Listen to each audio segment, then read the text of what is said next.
और सियासी चुनौती से इतर अब बात उस चुनौती की जिससे पूरा देश इस समय जूझ रहा है, लेकिन सरकार लगातार एक्शन मोड में है और एक्टिव है। केंद्र गृह मंत्रालय ने राज्यों और केंद्र शासित प्रदेशों को एक खत लिखा है और कोरोना महामारी से जुड़े कुछ सख्त दिशा निर्देश जारी किए हैं। केंद्र सरकार ने कोरोना संकट को लेकर राज्य सरकारों को एडवाइजरी भेजी है। केंद्रीय गृह सचिव की ओर से भेजी गई इस चिट्ठी में राज्य सरकारों को कोरोना प्रोटोकॉल सुनिश्चित करने को कहा गया है। साथ ही कोरोना के मामलों को लेकर लापरवाही न बरतने का निर्देश दिया गया है। केंद्रीय गृह सचिव अजय भल्ला ने सभी राज्यों के मुख्य सचिवों को पत्र लिखा है।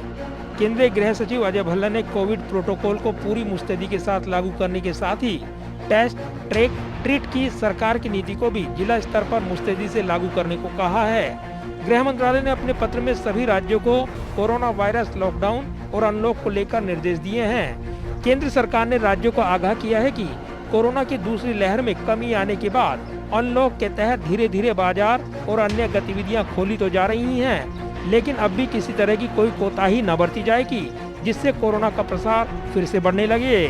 पत्र में आगे गृह सचिव ने लिखा है कि कोरोना के मामलों में गिरावट के बाद गतिविधियों को खोलने से पहले राज्यों और केंद्र शासित प्रदेशों को ये सुनिश्चित करना चाहिए कि पूरी प्रक्रिया सावधानी पूर्वक तरीके से हो। कोविड-19 प्रोटोकॉल के तहत मास्क का अनिवार्य उपयोग, हाथ की स्वच्छता, सामाजिक दूरी और बंद स्थानों का उचित वेंटिलेशन शामिल है। गृह मंत्रालय ने कहा है कि देश में कोविड-19 स्थिति को फिर से रोकने के लिए इन प्रोटोकॉल की नियमित निगरानी की आवश्यकता है।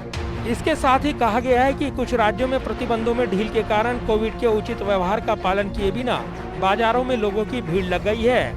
ऐसी चीजों को रोकने की जरूरत है। पत्र में साथ ही लिखा गया है कि संक्रमण की चेन को तोड़ने के लिए कोविड के खिलाफ टीकाकरण महत्वपूर्ण है। इसलिए राज्यों, केंद्र शासित प्रदेशों को टीकाकरण की गति बढ़ानी चाहिए।